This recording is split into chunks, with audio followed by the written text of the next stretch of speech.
بسم اللہ الرحمن الرحیم الحمد للہ رب العالمین والصلاة والسلام علی اشرف الانبیاء والمرسلین۔ اصول شاشی کے اسباق کا سلسلہ ہمارا جاری و ساری ہے، اور ہم حروف کے حوالے سے پڑھ رہے تھے۔ کل ہم نے جو ہے وہ بل کے بارے میں پڑھا تھا، آج ہم لاکنہ کے بارے میں پڑھیں گے۔ ٹھیک ہے، تو شروع کرتے ہیں بلا تاخیر۔ کہتے ہیں فصل لاکن، یہ تخفیف کے ساتھ ہے، تشدید کے ساتھ نہیں ہے۔ لاکن یہ پھر ہو جائے گا جو ہے وہ حروف مشبہ بالفعل۔ ان لاکن لیت، یہ حروف مشبہ بالفعل ہے، تو ان میں سے ہو جائے گا اگر ہم اس کو تشدید کے ساتھ پڑھیں۔ تو یہ تشدید کے ساتھ نہیں ہے بلکہ یہ تخفیف کے ساتھ ہے، یعنی سکون کے ساتھ ہے، جو ہے وہ لاکن۔ تو کہتے ہیں فصل لاکن للاستدراک بعد نفی، نفی کے بعد یہ استدراک کے لیے آتی ہے۔ لیکن یہ نفی کے بعد استدراک کے لیے آتی ہے، یعنی دو جملے ہوتے ہیں، پہلے جملے کے اندر نفی ہوتی ہے اور جو دوسرا جملہ ہوتا ہے اس دوسرے جملے کے اندر اس بات ہوتا ہے، یعنی نفی کے بعد اس بات کے لیے آتی ہے۔ فَيَكُونُ مُوجِبُهُ إِثْبَاتُ مَا بَعْدَهُ، تو اس کا حکم، موجب کا مطلب ہے حکم، لیکن کا حکم ما بعد کو ثابت کرنا ہے، یعنی جس چیز کی ما قبل کے اندر نفی کی گئی ہوگی اس چیز کو ما بعد کے لیے ثابت کیا جائے گا۔ جیسے ما جاءنی زید لیکن امر، ما جاءنی زید بل امر، یعنی اس کا ترجمہ ہے کہ زید نہیں آیا لیکن امر آیا۔ تو پیچھے زید کے آنے کی نفی کی گئی ہے، تو یہ نفی کے بعد لیکن واقع ہوا، پھر جو ما بعد ہے اس کے لیے جو ہے وہ اس بات کیا، یعنی آنے کا اس بات ثابت کیا کہ جو ہے وہ جو آیا ہے وہ امر ہے۔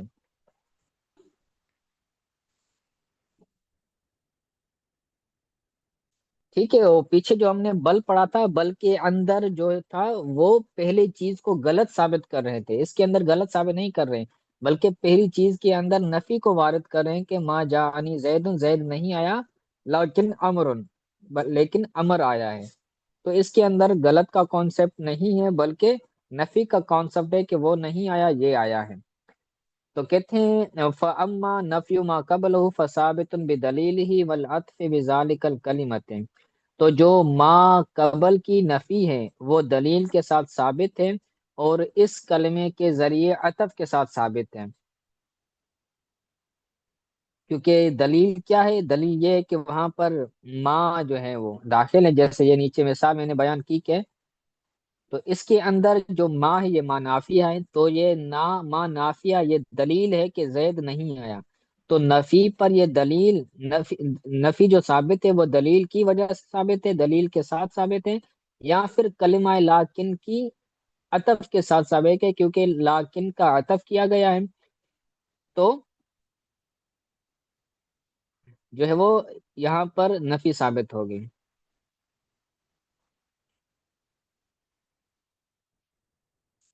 بلکہ یہ جو والعطف ہے اس کا تعلق آگے سے ہے، یہ اس کا تعلق بدلیل ہی کے ساتھ نہیں ہے، کیونکہ آگے جو بات آ رہی ہے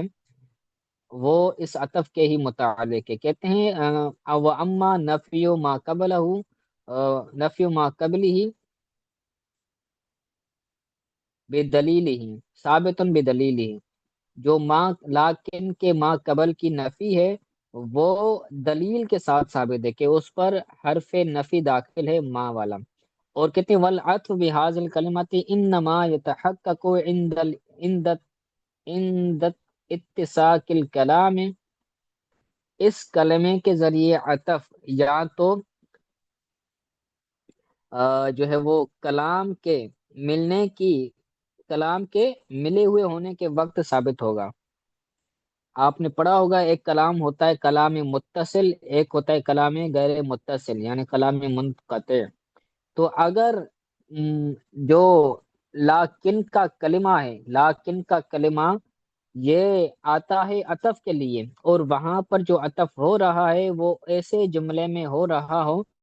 کہ جو جملہ ملا ہوا ہو ما قبل کے ساتھ، یعنی نفی کے ساتھ ملا ہوا ہو، تو کیا ہوگا؟ پھر یہ عطف کے لیے آئے گا۔ کتنے فَإِن كَانَ الْكَلَامُ مُتَّصِقًا يَتَعَلَّقُ النَّفْيُ بِالْإِثْبَاتِ الَّذِي بَعْدَهُ، تو اگر کلام متسق ہوگا، یعنی کلام متصل ہوگا، متسق کا مطلب ہے متصل ہونا، ملا ہوا ہونا، تو کلام اگر متصل ہو تو جو نفی ہے وہ اس بات سے متعلق ہوگی جو اس بات اس کے بعد ہے، یعنی پہلے نفی ہو گئی اور وہ نفی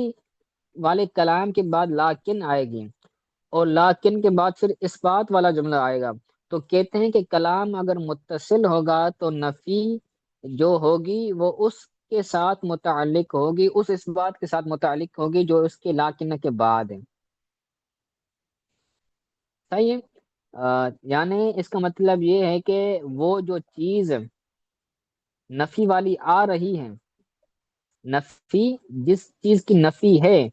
اس کو چھوڑ کر وہ چیز اس بات کے ساتھ متعلق ہو جائے گی، جیسے یہاں پر آنے کی جو ہے وہ ما جاءنی زیدن کے اندر، نیچے حاشیے کے اندر، تو وہاں پر کیا ہے؟ آنا ہے، تو آنے کی جو نفی ہے وہ کیا ہو جائے گی؟ اس بات کے ساتھ متعلق ہو جائے گی، یعنی وہ جو آنا ہے وہ ثابت ہو جائے گا امر کے لیے، نفی کے بعد اس بات ثابت ہو جائے گا، جس چیز کی نفی ہے وہ چیز ثابت ہو جائے گی امر ما بعد کے ساتھ، جو یہاں پر آنے کی نفی ہے تو آنا یہ ثابت ہو جائے گا امر کے لیے کہ زید نہیں آیا بلکہ امر آیا ہے، لیکن امر آیا ہے۔ صحیح ہے؟ تو کہتے ہیں وہ اللہ فہو، پہلے تو کہا نا کہ یہاں تو کلام متصل کے اندر جو ہے وہ لاکن کا کلمہ عطف کے لیے آئے گا، انما یتحقق عند اتساق الکلام، کلام کے متصل ہونے کے وقت یہ عطف کا کلمہ آئے گا، یا پھر جو ہے وہ کلام غیر متصق کے اندر آئے گا، کلام غیر متصل کے اندر آئے گا۔ وہ اللہ کا مطلب یہی ہے، نیچے لکھا نا وہ علم یکن متصقن، اگر وہ کلام غیر متصق ہو، وہ متصل نہ ہو، تو فہو مستعنفتن، تو وہ جملہ مستعنفہ ہوگا، یعنی اس کا آگے اور پیچھے سے کوئی تعلق نہیں ہوگا، یہ جملہ مستعنفہ ہوگا، یعنی پھر یہ اس بات اور نفی یہ ساری چیزیں جو ہے وہ کا ثبوت نہیں ہوگا، صرف نفی ہی ثابت ہوگی اور جو ہے وہ اس بات ثابت نہیں ہوگا۔ ٹھیک ہے، یہ چیزیں سمجھ آ رہی ہیں؟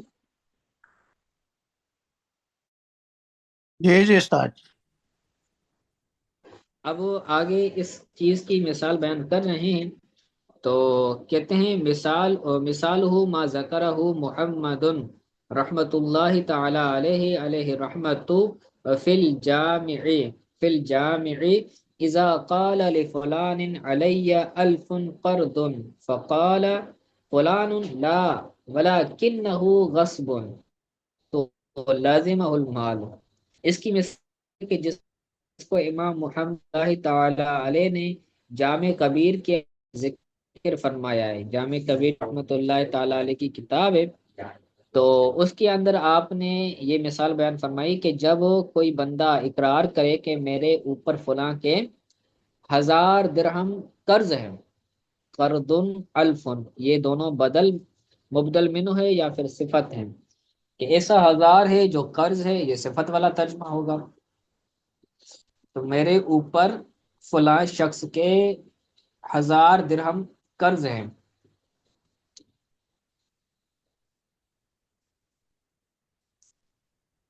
ٹھیک ہے، ایک بندے نے یہ اقرار کیا، اس کے بعد جو جس کے لیے اقرار کیا کہ اس کے میرے اوپر 1000 ہے، تو وہ بندہ کہہ رہا ہے کہ لا ولکنہ غصب، نہیں لیکن غصب ہے، یعنی مجھے یہ جو بندہ اقرار کر رہا ہے کہ میرے پاس اس شخص کے 1000 درہم ہیں، تو یہ بطور قرض کے طور پر نہیں ہے، میں نے اس کو قرض نہیں دیا تھا بلکہ اس نے مجھ سے غصب کیا تھا، لا ولکنہ غصب، نہیں یعنی وہ قرضہ نہیں ہے لیکن وہ غصب ہے کہ اس نے مجھ سے چھینے تھے 1000، میں نے قرضہ نہیں دیا تھا بلکہ اس نے مجھ سے چھینا تھا، تو اب لازم المال، تو اس پر 1000 درہم لازم ہوگا، تو وہ قرضہ نہیں ہوگا،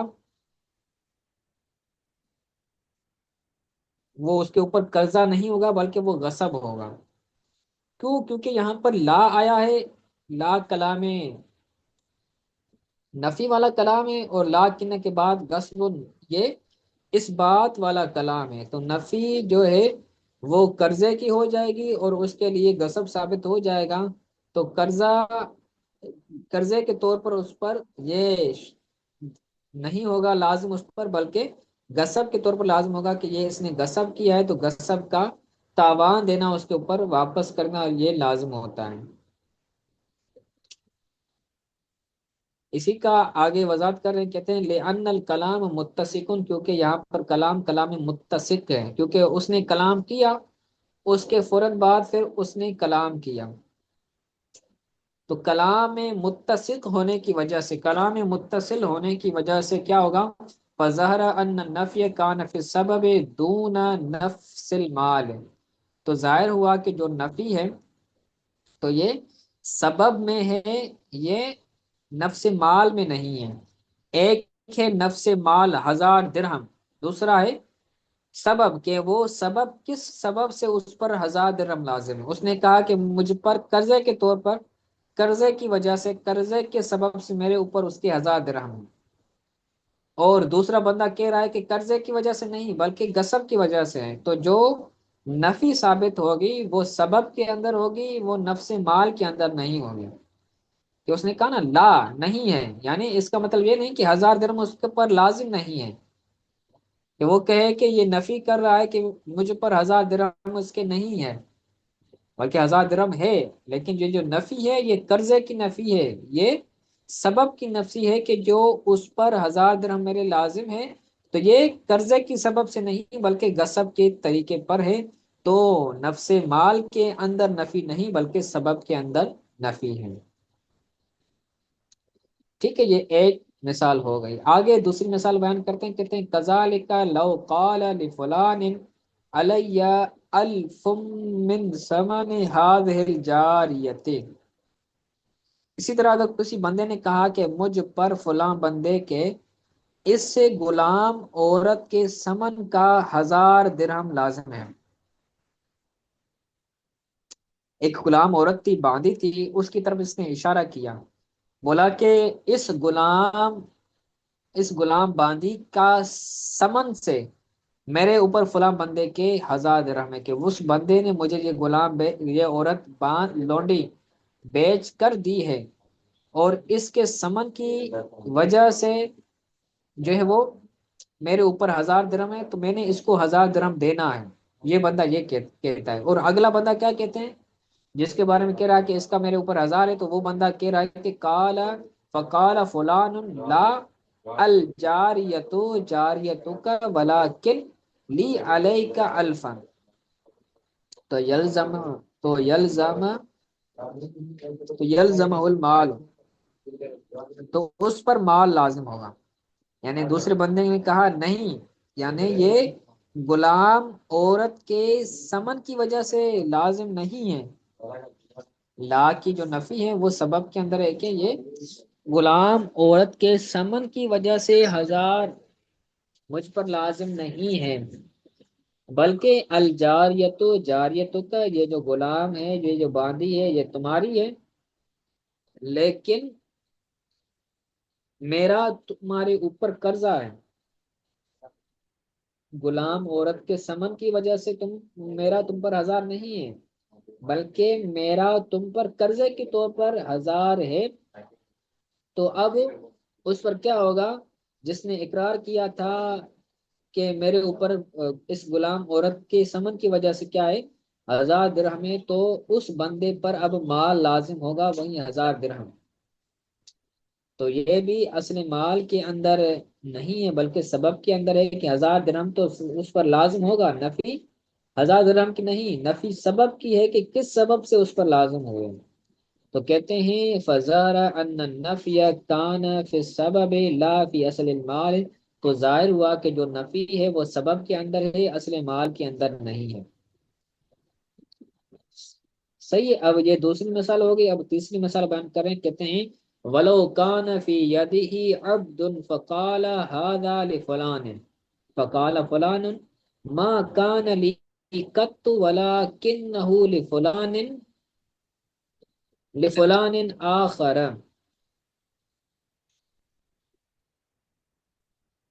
اگر کسی شخص کے پاس غلام ہو،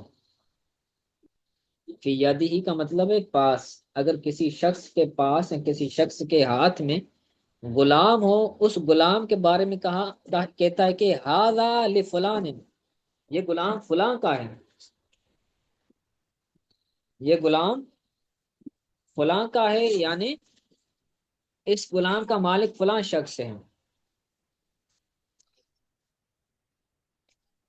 تو جو جس فلاں کے لیے اس نے اقرار کیا، کہتے ہیں فقال فلان ما کان لی قط ولکنہ لفلان آخر، کہ یہ غلام میرا کبھی نہیں ہے، قط، یہ غلام میرے لیے میرا کبھی نہیں ہے، لیکن یہ فلاں شخص کا ہے، یعنی تیسرے بندے کے لیے اقرار کہتا ہے۔ تین لوگ ہو گئے، ایک ہے کہنے والا کہ یہ فلاں کے لیے ہے، اور وہ فلاں کہتا ہے کہ یہ میرا نہیں بلکہ یہ تیسرے بندے کا ہے۔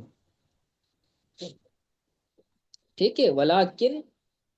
ولکنہ لفلان، تو اب کیا یہ ہوگا، اسٹارٹ کہتے ہیں فَإِن وَصَلَ الْكَلَامُ كَانَ الْعَبْدُ لِلْمُقِرِّ لَهُ ثَانِيًا، تو اگر کلام متصل ہو، کلام ملا ہوا ہو، تو جو غلام ہوگا، جو عبد ہوگا، وہ دوسرے، جس کے لیے دوسرے مقر لہو ثانی، دوسرے بندے نے جس کے لیے اقرار کیا ہے، اس کے لیے یہ غلام ہوگا، یعنی تیسرے بندے کے لیے، وہ فلان آخر، یہ فلان آخر ہوگا، یعنی تیسرا جو بندہ تھا اس کے لیے دوسرے بندے نے کیا کیا، اقرار کیا کہ یہ میرا غلام نہیں ہے، یہ میرا غلام نہیں تھا کبھی بھی، بلکہ یہ دوسرے کا تھا۔ تو اب اس دوسرے کا کیا ہو جائے گا، یعنی وہ جو تیسرا ہے در حقیقت، تو اس کے لیے یہ غلام ہو جائے گا اگر کلام متصل ہے۔ لأن النفی یتعلق بالاثبات، کیونکہ جو نفی ہے وہ اس بات کے ساتھ متعلق ہوگی، کیونکہ جب وہ کلام متصل ہوتا ہے تو کلام متصل کے اندر جو نفی ہوتی ہے وہ اس بات کے ساتھ متعلق ہوتی ہے، یعنی جس چیز کی نفی ہوئی اس چیز کا اثبات ہوگا ما بعد جملے کے اندر۔ تو لیکن یہاں پر آیا ہے اور لیکن کے اندر نفی کی گئی ہے کہ یہ غلام میرا نہیں ہے، تو غلام کی نفی کی گئی تو وہ غلام ثابت ہوگا لیکن کے ما بعد کے اندر، تو ما بعد اس کا فلان آخر، تو یہ اس کے لیے غلام ثابت ہوگا جو کہ در حقیقت تیسرا بندہ ہے۔ ایک تھا کلام وصل کے اندر ہو، یعنی کلام متصل ہو، وَإِن فَصَلَ کان العبد للمقر الاول، تو اگر غلام کیا، اگر وہ کلام کیا ہو، متصل نہ ہو بلکہ فصل کے ساتھ کلام آیا ہو، کلام ہوا، کلام ہونے کے بعد پھر کچھ عرصے بعد پھر دوسرا کلام کیا گیا، تو کیا ہوگا، یہ جو غلام ہوگا یہ غلام مقر اول کے لیے ہوگا، جو پہلے اقرار کرنے والا غلام بندہ ہے، یعنی جو در حقیقت دوسرا بندہ ہے، تو اس دوسرے بندے کے لیے یہ غلام ہوگا اگر کلام فصل کے ساتھ ہو، وصل کے ساتھ نہ ہو، کلام غیر متصل ہو، تو فیکون قول المقر لہو ردا للاقرار، تو یہ جو مقر لہو کا قول ہے یہ اقرار کو رد کرنے کے لیے ہوگا، یعنی اس نے کہا نا کہ ما کان لی قط، کہ یہ غلام میرے لیے نہیں ہے، تو یہ اپنے قول کو رد کرنے کے لیے ہو جائے گا، غلام دوسرے کا ہی ہوگا۔ کہتے ہیں ولو ان، اب مختلف مسئلہ بیان کر رہے ہیں، پہلے والے جو مسائل تھے وہ سارے کے سارے سیم تھے، اب کلام غیر متصل والا مثال بیان کر رہے ہیں، کہتے ہیں ولو ان امتن تو زوجت نفس بغیر اذن مولاہ بمئت درہم، اگر کسی باندی کا کسی باندی کی شادی کرائی جائے مال اس کے آقا کی اجازت کے بغیر، تو زوجت نفسها یعنی اس کی شادی کرائی جائے مولا کی اجازت کے بغیر، میں بے مئت درہم، ہزار 100 درہم کے بدلے میں، یعنی ایک غلام ہے، عورت باندی ہے، اس کا آقا بھی ہے، اس آقا کی اجازت نہیں لی گئی کہ ہم اس کی فلاں بندے سے نکاح کرا رہے ہیں، آقا کی اجازت لینا یہ ضروری ہوتی ہے، بغیر آقا کی اجازت کے نکاح یہ موقوف ہوتا ہے۔ تو آقا کی اجازت کے بغیر اس عورت کا باندی کا نکاح کرایا گیا، اور اس کے اندر جو مہر تھا وہ 100 درہم تھا۔ تو آقا نے کہا کہ فقال المولا لا اجیز العقد بمئت درہم ولکن اجیزہ بمئت و خمسین۔ آقا کو پتا چلا کہ آقا نے کہا تو میں اس عقد کو جائز نہیں کرتا، لا اجیز العقد، یا میں اس کی اجازت نہیں دیتا، میں اس نکاح کی اس عقد کی اجازت نہیں دیتا 1000 درہم کے بدلے میں، ہزار نہیں بلکہ 100 درہم کے بدلے میں، 100 درہم کے بدلے میں اس عقد کی اجازت نہیں دیتا، لیکن میں اجازت دیتا ہوں 150 درہم کے بدلے میں، بے میتیوں و خمسین، میت کہتے ہیں 100 کو، خمسین یہ ہے 50، 50 اور 100 یہ ہو گئے 150، تو لیکن میں اجازت دیتا ہوں 150 درہم کے بدلے میں، یعنی 150 درہم حق مار کے طور پر دے گا تو یہ عقد اس کو میں جائز کرتا ہوں، ورنہ 100 درہم کے اندر میں جائز نہیں کرتا۔ اور وہ کہتے ہیں کہ اب یہ کیا ہوگا، کہتے ہیں لِأَنَّ الْكَلَامُ غیر متفسق، کیونکہ یہ کلام غیر متسق ہے، متصل نہیں ہے۔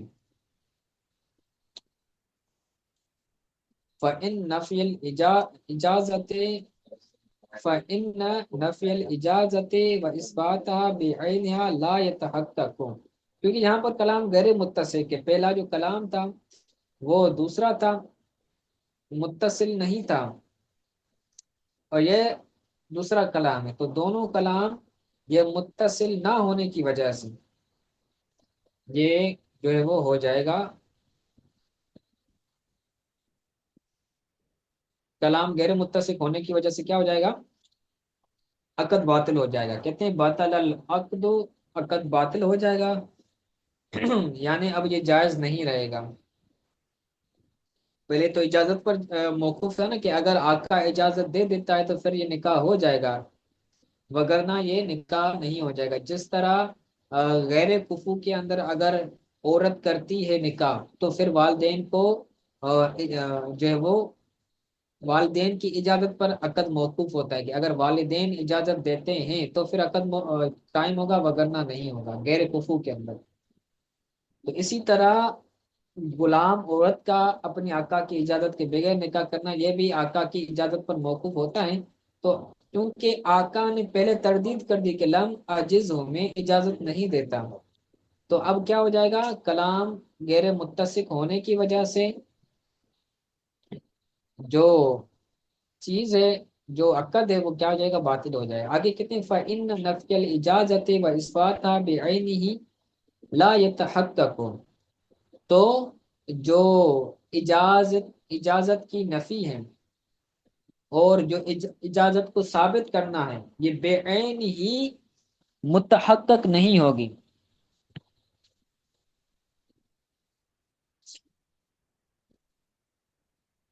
نفی الاجازت، اجازت کی نفی، اور